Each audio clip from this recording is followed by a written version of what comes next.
सुप्रभात मेरे प्यारे बच्चों, कैसे हैं आप। आज की इस ऑनलाइन कक्षा में मैं भावना राठौर पुनः आप सभी का स्वागत करती हूँ। बच्चों, आज का हमारा विषय क्या है, ये आप मेरे द्वारा कही गई इन पंक्तियों को सुनकर समझकर स्वतः ही जान जाएंगे। ठीक है, तो चलिए मैं अपनी पंक्तियाँ शुरू करती हूँ और आप बूझिए। देखकर अर्थ विशेष वाक्य में जान डाल देते हैं, ऐसे ही वाक्यांश मुहावरे कहलाते हैं। अर्थात मुहावरे विशेष अर्थ बताने वाले वाक्यांश होते हैं, वाक्यों के अंश होते हैं। ये कोई पूरा वाक्य नहीं होते हैं। और लोकोक्ति, इसे भी सुन लेते हैं। बुजुर्गों से जो देखा समझा, अनुभव से जो भी सीखा, कहावतों से हमको बताया, तभी लोकोक्ति नाम कहाया। लोगों में प्रचलित उक्तियां लोकोक्तियां, और उक्तियां शब्द आप लोगों ने संस्कृत भाषा में सुना होगा, और नहीं सुना है तो आगे आने वाली कक्षाओं में सुन लेंगे। उक्ति का मतलब होता है कही गई बातें, और संस्कृत में सूक्तियां बहुत ही प्रचलित होती हैं। सु मने अच्छा, अच्छी कही गई बातें। तो बच्चों, हम मुहावरे और लोकोक्तियों के बारे में इस वीडियो में जानेंगे विस्तार से। तो पहले मुहावरे से शुरुआत करते हैं। मुहावरे की परिभाषा जानते हैं बच्चों। मुहावरे वे वाक्यांश होते हैं जिनके प्रयोग से साधारण अर्थ विशेष अर्थ में बदल जाते हैं। विशेष, कुछ खास।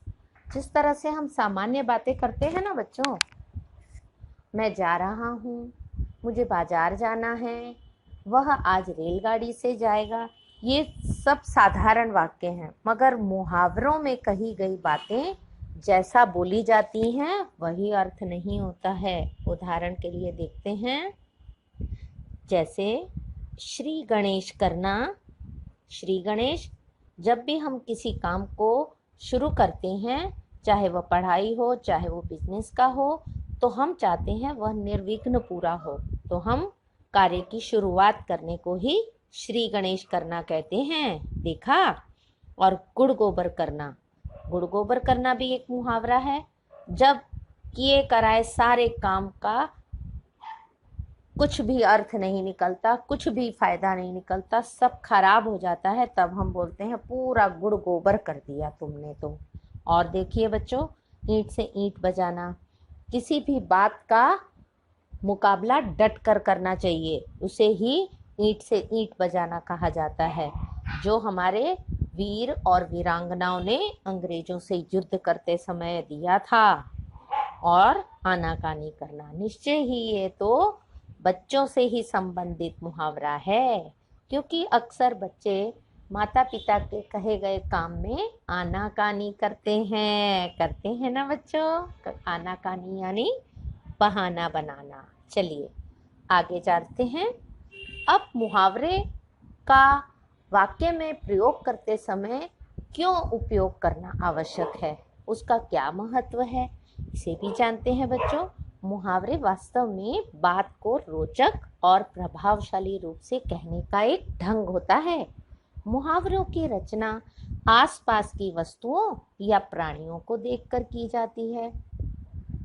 चलिए इन्हें भी हम उदाहरण के द्वारा जानते हैं। कुछ मुहावरों को, बगुला भगत होना, आपको मालूम है कभी किसी व्यक्ति को हम बगुला भगत होना कहते हैं, अर्थात कपटी, कपट करना, धोखा देना। बगुला क्रेन, वो मछलियों को बहुत धोखा देता है। एक टांग पर ऐसे साधु की तरह खड़ा रहता है जैसे बहुत ही भला पुरुष है, भला व्यक्ति है, भला प्राणी है, मगर एक भी मछली को यहाँ से वहां नहीं जाने देता।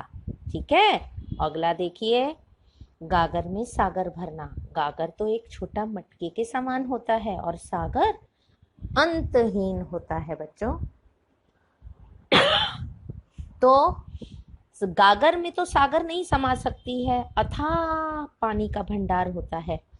तो इसका अर्थ ये हुआ कम शब्दों में बड़ी बात कहना। और देखते हैं बच्चों उदाहरण। पीठ दिखाना, कभी भी किसी भी काम में पीठ नहीं दिखानी चाहिए। युद्ध से भाग जाना, एक्चुअली इसका मतलब असल में ये होता है पीठ दिखाना, भाग जाना या मुंह फेर लेना। तो हमें किसी भी काम से पीठ नहीं दिखानी चाहिए।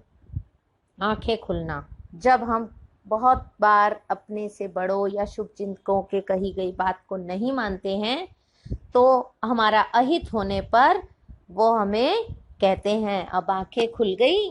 देखा आपने बच्चों, आंखें खुलना, सचेत होना। और देखिए, पांचों उंगलियां घी में होना। ठीक है, इसका मतलब है लाभ ही लाभ होना।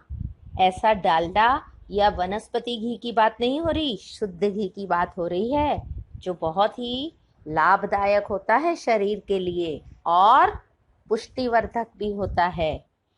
तो लाभ है ना हमारा उसमें। पाँव में बेड़ी पड़ना, बंधन में बंध जाना। बच्चों, आज का समय, कोरोना काल ऐसी विपदा का समय है जो विश्वव्यापी है, जिसमें एक एक व्यक्ति जो है उसके पाँव में बेड़ियां पड़ गई हैं। देखा, और वो हमने स्वेच्छा से ही बेड़ियां पहन ली हैं, बंधन में बंध गए हैं, क्योंकि हमारा बंधे रहने में ही भला है। अगर हम रहेंगे घर में तो हम सुरक्षित रहेंगे। और जानते हैं बच्चों, मुंह में पानी आना, अपनी मनचाही चीज को देखकर हमें बहुत लालच आता है, चाहे वो कोई वस्तु हो, चाहे खाने पीने की चीज हो। तो देखा आपने, ये लोमड़ी अंगूर को देखकर कैसे ललचा रही है, उसके मुंह में पानी आ गया। मुंह में पानी आना का अर्थ हो गया लालच करना, किसी भी चीज को देखकर लालच होना। और ये अरे ये तो भाग रही है, 9 2 11। ये बच्ची 9 2 11 हो गई। जरूर इसे बहुत देर बाद खेलने की छुट्टी मिली है, इसलिए ये घर से तुरंत 9 2 11 हो गई खेलने के लिए। और देखिए बच्चों, थाली का बैंगन, किसी व्यक्ति को हम थाली का बैंगन या किसी को भी इस मुहावरे के द्वारा दर्शाते हैं, अर्थात सिद्धांतहीन। जिस व्यक्ति का कोई सिद्धांत, कोई आदर्श नहीं होता, वो जो भी कोई व्यक्ति बात करता है वहां पर अपना स्वार्थ सिद्ध करने के लिए वो उसकी तरफ हामी भरता है, कभी दूसरे की तरफ हामी भरता है, अर्थात वो सिद्धांत विहीन व्यक्ति है। थाली के बैंगन की समान, जिस तरह से बैंगन का कोई पेंदा नहीं होता, वो कहीं भी लुढ़क जाता है, ऐसे ही व्यक्ति होते हैं वो।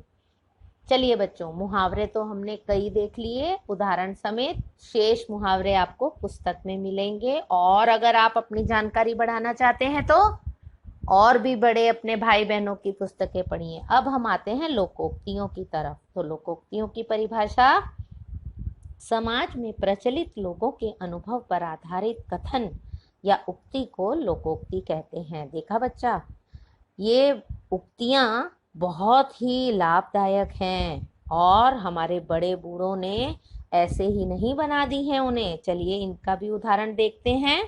जैसे जहाँ चाह वहाँ राह। अरे ये तो हमारी कक्षा 5 की पाठ्य पुस्तक का पाठ 5 का शीर्षक है, जहाँ चाह वहाँ राह। देखा, अगर मनुष्य मन में ठान ले तो कुछ भी असंभव नहीं है। इसका अर्थ ये है, दूध का दूध और पानी का पानी। जब हमारी कही गई सच बात को कोई नहीं मानता है, तब हम बोलते हैं चलिए जिस व्यक्ति को आप मानते हैं वहीं चलकर हम इसका न्याय करते हैं और दूध का दूध पानी का पानी हो जाएगा। मतलब सच का सच और झूठ का झूठ सब पता चल जाएगा। नाच ना जाने आंगन टेढ़ा, अपना दोष दूसरे के सर पर डाल देना। ठीक है, ऐसे व्यक्ति जो खुद काम करना सही से नहीं जानते हैं और दोष दूसरे पर लगाते हैं। जैसे यहाँ नाच ना जाने आंगन टेढ़ा में खुद नाच नहीं जानते हैं और बोलते हैं आंगन टेढ़ा है भाई, आंगन टेढ़ा है। और देखिए बच्चों, चिराग तले अंधेरा, ये बहुत बड़ी लोकोक्ति का अर्थ इसका बहुत ही व्यापक है। हमें कभी भी किसी व्यक्ति को ऐसी शिक्षा नहीं देनी चाहिए जो शिक्षा का पालन हम स्वयं ना करते हों। ये तो वही बात हो गई, चिराग तले अंधेरा।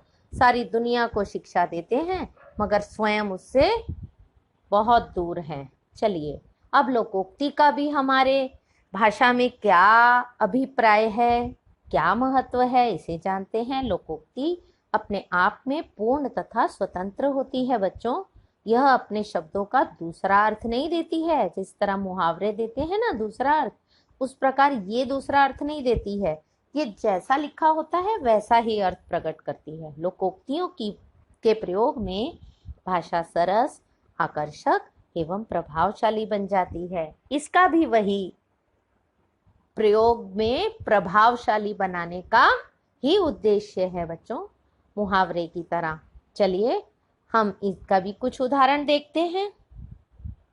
बांस और बांसुरी का क्या संबंध हो सकता है?